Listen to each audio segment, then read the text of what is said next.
There is a smell in some houses that people cannot quite name. Not garbage, not mildew, not something obviously wrong. Just a heaviness, a staleness, the kind of air that makes you slightly tired when you sit in it too long. The kind of room where you wake up with a faint headache and assume you slept badly. Most people burn a candle, spray something from an aerosol can, open a window for 10 minutes. The heaviness comes back by evening. Now think about the last time you walked into an old farmhouse. Stone walls, wide plank floors, and on every windowsill, in every corner, lining the kitchen shelves, plants, not for decoration. Because the people who lived there for generations understood something we are only now measuring in laboratories. Certain plants do not just sit there. They work. They pull compounds out of the air that do not belong there. They suppress mold spores. They release antimicrobial substances into the air around them. The old farmhouse did not smell stale. It smelled like something alive. Because it was. Modern homes are sealed tighter than any house in history. The EPA has found indoor air in modern homes 2 to 5 times more polluted than outdoor air in most American cities. 2 to 5 times.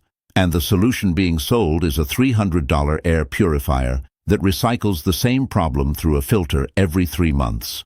The 5 plants I am going to show you today were in homes long before electricity existed, chosen not because they were pretty, though some of them are, but because generation after generation of observation showed that homes with these plants had less sickness, less mold, less of that heavy air that wears people down.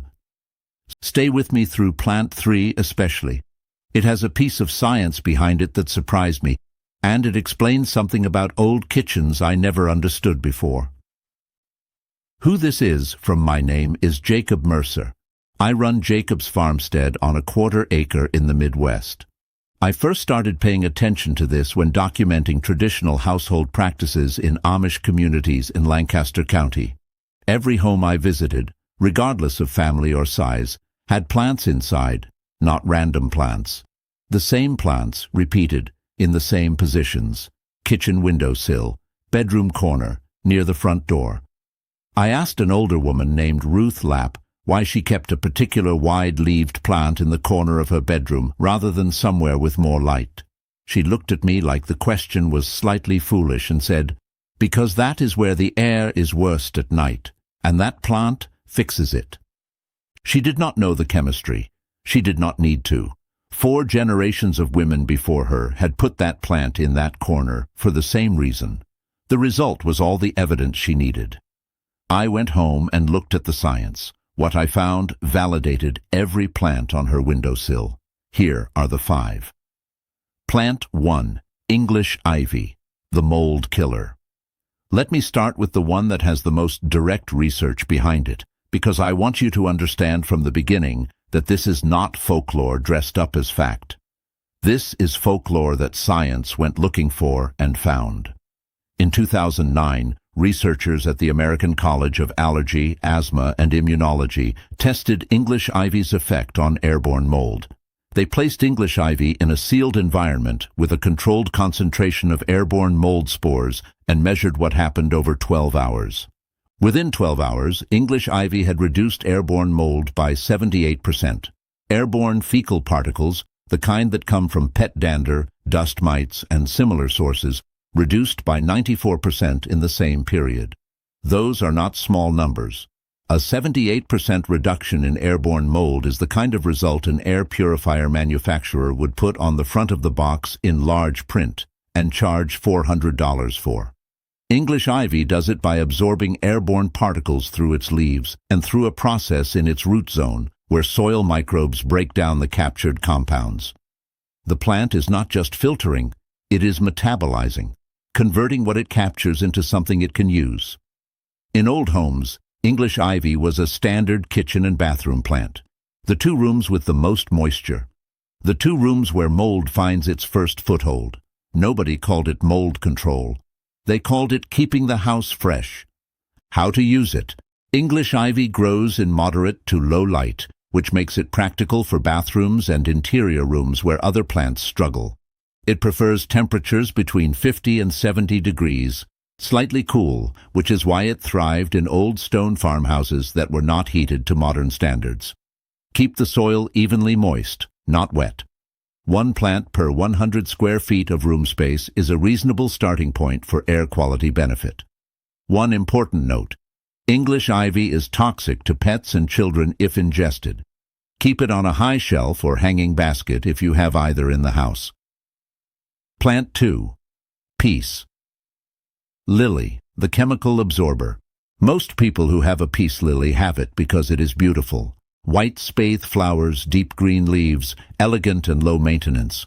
That is a fine reason to keep one. But it is not the reason old households kept them. The peace lily is one of a small number of plants that absorbs benzene, formaldehyde, trichloroethylene, ammonia, and xylene directly through its leaves and root system. These are not exotic chemicals. They are in your home right now. Benzene off gases from furniture, from floor wax, from paint, from detergents, from the plastic components of electronics. Formaldehyde comes from pressed wood furniture, from carpet adhesive, from the insulation inside your walls, from paper bags and waxed papers. Ammonia comes from cleaning products and from the process of cooking certain foods. Trichloroethylene comes from dry cleaned clothing brought into the house. In a modern sealed home, these compounds have nowhere to go. They accumulate in the air. The EPA calls this category of compounds VOCs, volatile organic compounds, and long-term low-level exposure to them is linked to headaches, fatigue, respiratory irritation, and in some cases more serious health outcomes with decades of exposure.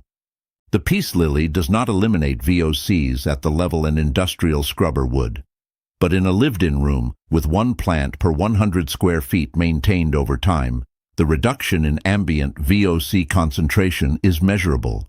NASA documented this in a 1989 study that has been replicated and expanded multiple times since. The peace lily consistently ranks in the top 3 of all plants tested for VOC absorption. In old homes, the peace lily was kept in rooms that smelled of paint or polish or the strong cleaning products of the era. Not because anyone knew what a VOC was, because it worked and the evidence was in the room's air within a week.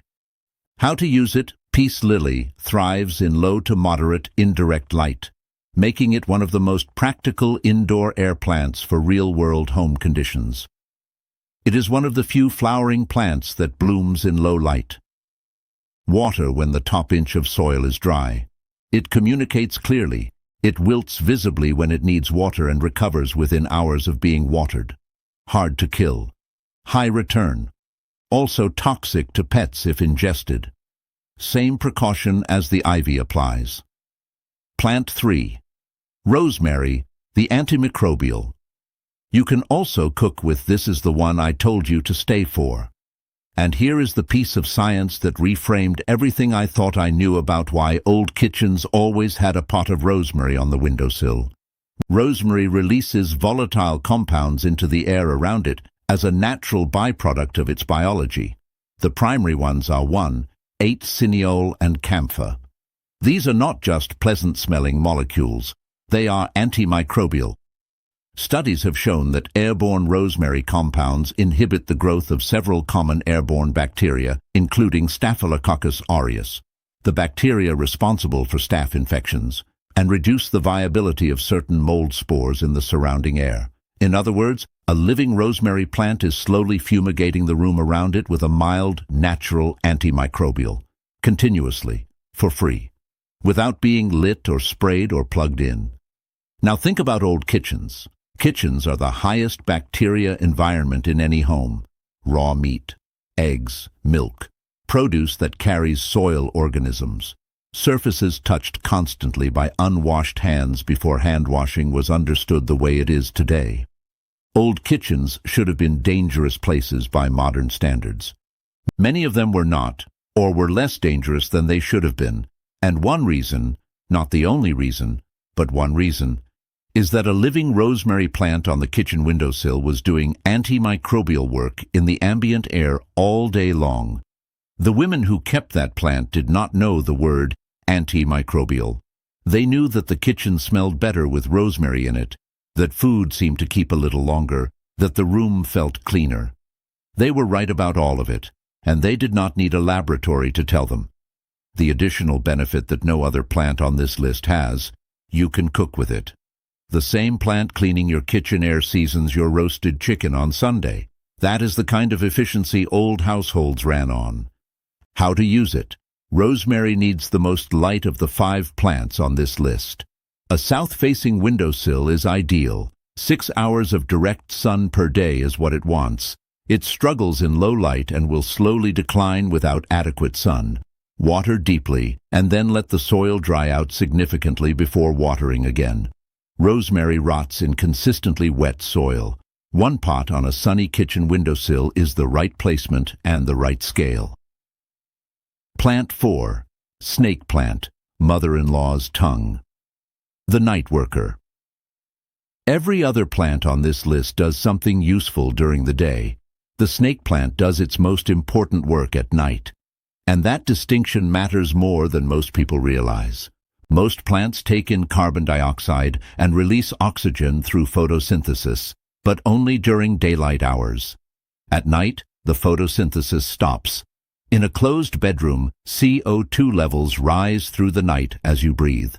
By morning, in a poorly ventilated room, CO2 concentration can reach levels associated with reduced sleep quality, morning grogginess, and that particular kind of tired where you have slept 8 hours and feel like you have slept 5. The snake plant uses a different metabolic pathway called CAM photosynthesis, crassulacean acid metabolism, which allows it to take in CO2 and release oxygen at night rather than during the day. It is one of a very small number of common houseplants that does this. This is why Ruth Lapp put it in the corner of her bedroom. She did not know CAM photosynthesis existed. She knew that the bedroom with that plant in the corner was the room where she woke up feeling rested. 4 generations of observation had pointed the plant at the right problem. The snake plant also absorbs formaldehyde, benzene, and nitrogen oxides, the same VOC category as the peace lily, making it useful both day and night. It is also, and this matters for busy households, the most indestructible plant on this list. It survives low light. It survives weeks without watering. It survives neglect that would kill most houseplants. It is the plant for people who love the idea of houseplants, but have a history of accidentally killing them. How to use it? Place 1 in the bedroom, preferably in a corner away from direct drafts. It tolerates low light but grows faster in indirect bright light. Water once every 2 to 3 weeks in summer, once a month in winter. It is nearly impossible to underwater. It is very easy to overwater. The roots rot in consistently wet soil. When in doubt, wait another week before watering. Plant 5. Spider plant, the everyday workhorse. The spider plant is the most common house plant in the world, which means most people either have one or have had one, and most people think of it as an easy, somewhat ordinary plant that hangs in a basket and sends out long runners with baby plants on the ends. What most people do not know is that the spider plant is one of the most effective air-cleaning plants NASA tested, removing over 95% of toxic agents from a sealed chamber within 24 hours in controlled conditions. It is particularly effective against carbon monoxide and formaldehyde, both of which accumulate in homes with gas stoves, fireplaces, attached garages, and any source of combustion. It also absorbs ozone. Ozone in indoor environments comes from photocopiers, laser printers, and certain air purifiers, and while the concentrations from household sources are generally low, in poorly ventilated home offices, they accumulate to levels that cause respiratory irritation over time.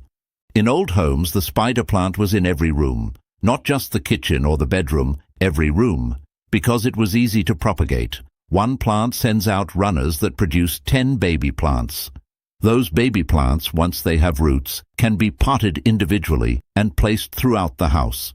One original plant can populate an entire home within a single growing season at 0 additional cost. That is why it was everywhere. Not because people were extravagant with their houseplants, because one plant became 10, became 50, all for free, and the return, in cleaner air, in a home that felt lighter and easier to breathe in, was worth every pot of soil. How to use it? Spider plants are one of the easiest houseplants alive. Moderate indirect light. Water when the top inch of soil is dry. Feed with diluted liquid fertilizer once a month in the growing season. When the runners produce baby plants with visible roots, cut them off and pot them separately. Place them in every room you want cleaner air in. Start with one. Let it multiply. How to put all 5 to work in your home. These 5 plants are not meant to be used one at a time. They are meant to work together the way old households used them, layered throughout the home, each addressing a different problem in the rooms where that problem is worst. Here is the placement logic that comes directly from what I observed in traditional households and what the science confirms. Kitchen. Rosemary on the south windowsill for the antimicrobial work. English ivy on a high shelf or in a hanging basket for mold control near the sink. Bedroom. Snake plant in the corner for night oxygen and VOC absorption. One-piece lily on the dresser if light permits. A low-light window is enough. Living room and home office. Spider plants, as many as you can propagate from one original plant. These are your carbon monoxide and ozone absorbers, and the living room and home office are where both accumulate. Bathroom. English ivy, if you have enough to spare after the kitchen. The bathroom is the other high moisture, high mold risk room in any home. The total cost to set up this system from scratch, buying one of each plant from a garden center or nursery, is between $25 and $45. The spider plant propagates itself into every room within one season. The rosemary, if you cook with it, pays back in the grocery bill as well as in the air. This is not a replacement for ventilation. Open your windows when weather allows. Run the exhaust fan when you cook. These plants work best in a home that is managed sensibly, not as a substitute for basic air circulation. But in a modern, sealed home where the windows stay shut for weeks at a time in winter, where the HVAC recirculates the same air daily, where synthetic materials are off-gassing into every room, these 5 plants are doing real, measurable work. They did it in the old farmhouse on the stone windowsill. They will do it in your home on the IKEA shelf. The plant does not know the difference. Ruth Lapp did not know about VOCs. She did not know about CAM photosynthesis or benzene off-gassing or airborne mold spore counts. She knew that the corner of her bedroom with the snake plant in it was where she slept best. She knew that the kitchen with the rosemary on the sill smelled like a kitchen should. She knew that the house her mother kept, and her grandmother before that, with plants in every room, was a house where people felt well. She was not practicing folk medicine. She was practicing observation. 4 generations of it, and observation, done carefully enough over long enough, arrives at the same place the laboratory does, just quieter, and 100 years earlier. These 5 plants are not a trend. They are not a wellness product. They are tools that have been in use longer than any air purifier, any HEPA filter, any scented candle, any aerosol spray. They were in the house before any of those things existed because they worked before any of those things existed. Start with 1. The snake plant in the bedroom if you wake up tired. The rosemary on the kitchen windowsill if the kitchen feels heavy. The spider plant in the office if you sit at a desk for 8 hours a day and leave feeling foggy. 1 plant, 1 room, 1 problem addressed. Then tell me in the comments, which room in your home has the worst air? The stalest, heaviest, most tired-feeling room? I want to know, and I will tell you exactly which plant on this list belongs in that corner. And if your grandmother kept any of these plants and you always wondered why, share that in the comments. The observation she was passing down had a reason. It always does. Subscribe to Jacob's Farmstead for the next video, where I am going to show you the 5 herbs your great-grandmother kept in the kitchen, not for cooking but for medicine, what each one was used for, and what the current research says about whether she was right. She was right about the plants. My guess is she was right about the herbs, too. Until then, put something living in the corner of the room where the air is worst. The room will tell you within a week whether it is working. It has always been that simple.